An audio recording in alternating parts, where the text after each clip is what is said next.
K.I.S.S dog training. We are back. Another topic, another day. Um, Today we are going to talk about the people who always have to ask, why do I have to use treats? And when can I quit using them? And I have kind of two ways to look at that. I mean, there is the side of it that says, no, you don't have to use treats, but you have to come up with something to reward the dog with. That could be toys, that could be, a kind word, a pet, scratch behind the ears. But when a dog trainer comes into an environment and we say, this is the behavior I don't want, how do I get the dog to do this instead? Or how do I get them to stop? We need to have something that has a lot of power in the dog's brain that I will pay attention, I will focus, and I will do it. Anybody who's watched this channel for a long time or the podcast knows I'm a hand feeder. I believe that, for the first 30, 60 days of dog training, get rid of the dog bowl. Every piece of food comes from the human hand. And the dog learns that when the food comes out, it's time to work. And if you don't want to work, I'll just put the food away and we'll try again later. If you want to be the ha-ha funny here, you could say, well, why do we pay for our kids' cell phones? Well, it's because if you don't pay attention and you don't do what you need to, I can take away the cell phone. Every parent has held that over a kid's head, or sent them to timeout, or done, some form of consequence. But the funny part is, consequence is always based out of a problem where we haven't taught what we want and reinforced it to where it keeps happening. We just get pissed when we don't get what in our brain we want, even though we haven't taught it. Good example in dog training is all these people who will scream down at their dog when they're jumping up without realizing, well, down is a lay down command. So why would I yell down? Dog doesn't speak English. Dog's never been trained to what the word down means. But because you're mad, you're loud, and it's in their face, they should know what you mean. Well, this is where food comes in. We can start teaching the dog that certain hand signals, and I've done podcasts on this. I think hand signals are what need to come first, then the words need to come second, then they need to become a team of a hand signal and a word together. But I can take a treat and I can lure it over the dog's head, and when the rear end hits the ground, I can give the treat. Okay, I can take my finger like this with the treat right here, and I can point straight to the ground, and I can lure the dog into a down, and I can release the treat. I can hold the treat and point to my nose and go, watch me. Okay, I can even use a hand signal where I drop my hand to my side as the release out of a stay.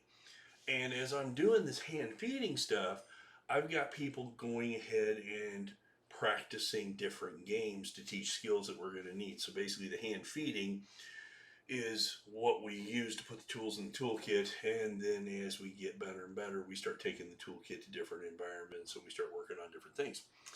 But what does all that mean when it comes to the person who says, why do I have to use food? Well, I guess I'm crazy. I think that dogs deserve a paycheck. I have the coolest job in the world, and I'm not going to do it for free. Now, don't get me wrong, I do pro bono work with rescues and things like that, but I got to pay my bills, and I need to do a good enough job where people think that they need to pay me to do it, and I need to have enough pride in my work where I feel I'm charging a fair amount of money and I've got a paycheck. Why is it any different with a dog? Why shouldn't the dog be rewarded for making the right choices? Now, I do think that when we start with food, that we're going to gradually start moving away from food. So like when I start the hand feeding process, let's say I walk in and it is just a crazy out of control 5-month-old lab that has field trial championship bloodlines and is just crazy as the day is long, and you cannot wear the dog out, okay? That dog's probably going to have a hard time paying attention no matter what kind of food we have. But all of a sudden, when we're trying to use dog food and the dog's ignoring us, I'll ask the owner, okay, let's up the ante here a little bit. Do you have any liver treats? And the minute the liver treats come out, the dog starts paying a little better attention. Higher value of reward deserves a higher value of attention.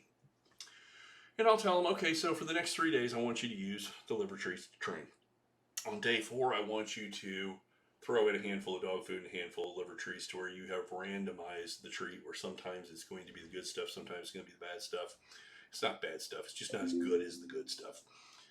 From there, I can keep going back to where we've worked all the way straight back to dog food, and the dog is now paying attention. Because really, the idea of this is I want to save the high value treats for out the window, when we're in the backyard, for when we're in the front yard and the distraction level goes way up. My reward value better come up. But if I'm using great treats in my living room 24/7, well, then they're not going to be great treats out in the front yard. I've devalued the treat. So I like using dog food in the house and then upgrading. But then each time I upgrade, I start backing it back down to where it's a regular treat as well. To where, at this point, my 2, 3 year old dog can work for dog food in a Bass Pro while we're walking around and saying hello to people. When she was 6 months old, that wasn't possible. Okay. So does a dog deserve a reward? Absolutely. Just as much as you deserve a paycheck. So if you're the kind of person that deserves that thinks your boss should pay you every 2 weeks, then you should pay your dog for that attention. Now, that brings us to the next question of how long do I have to use treats? And this is where I get a little bit psychobabble, and I'll use the terms loosely and describe it to you. Don't worry about the words, just try to follow to where you understand. Most of my clients, I tell, there's 3 stages in rewards, okay? At least in my book. And the first one is going to be called a continual reward schedule, which means every time you do something right, I'm going to continually reward you for that correct decision. Now, the ironic part in my 3-stage kind of process, I have found that people can handle making the jump about every 6 months. So for the first 6 months of training, you're going to be doing a continual reward schedule.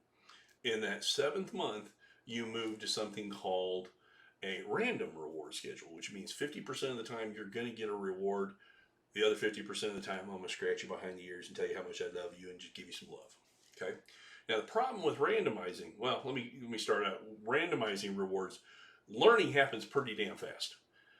But the best sit and the worst sit could both get a reward because it is totally random. It's 50-50. So that tells us in that second 6 months, so from 7 months to 12 months, that dog is being randomly reinforced. So it's only getting a treat 50% of the time. Now we're going to start in the 13th month, that third 6-month time frame. And now we're going to, monkey with something called a differential reward schedule, which means now I'm going to come up with a final number, let's say 20%. And that 20% means that now 2 out of 10 times or 20%, you're going to get a reward, but only when you really impress me. Okay? So that means 8 out of 10 times when you give me a behavior, I'm just going to give you love behind the ears. I'm going to say, great job. But let's say we're on a walk and a squirrel runs right across the path. And I go, don't you do it, leave it. That dog turns around, gives me a front-facing sit. Boy, let me tell you, I'm reaching in that pocket and I am rewarding that behavior because that impressed me. Okay? So now if you impress me, I will pull out the big guns. I have used in the past as an example, think of kids in school. When you're in the first grade, a sticker is the most important thing your teacher could give you. You don't care if there's an A, a B, a C, a D, or an F on your paper. You just want that cool Transformer sticker, and that makes you feel good. Okay? When we hit about, 4th, 5th, 6th grade, stickers are still kind of cool, but it's, who cares, Now mom and dad are yelling at me about A's, B's, and C's, so I'm also paying attention to what my grades are, okay? And then let's say you look at a high school kid. If you were to put a sticker on their paper, a smiley sticker, that might take that as an insult. They're working for the grade. They are working for reinforcement of a different caliber. Okay, and all I'm saying is we're going to start with high value, bring it back down to lower value, randomize it to where you get it half the time, then only do it on special occasions when you really impress me.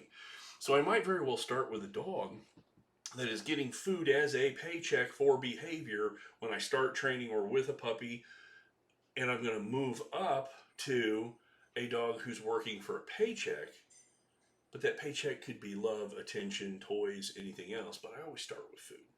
So I think it's silly to expect a dog to work for nothing. And I also think that it is silly to think that you're never going to reward a dog once they know how to do something. You might have higher standards, but you're still going to do rewards. And even if you don't use food, you're going to love on the dog and tell them in the tone of voice, and everything else is going to reward because of the relationship you built with the dog. So hopefully that makes sense. And if you've got any questions, please give us a shout out at the website, at the podcast, the YouTube channel. You can email us at info@kissdogtraining. If any of this didn't make sense, go, hey, that little part you talked about with this, can you go deeper dive into it? And we will. And guys, have a great day. It's Mike with Kiss Dog Training. Come back next time. We'll talk some more dog.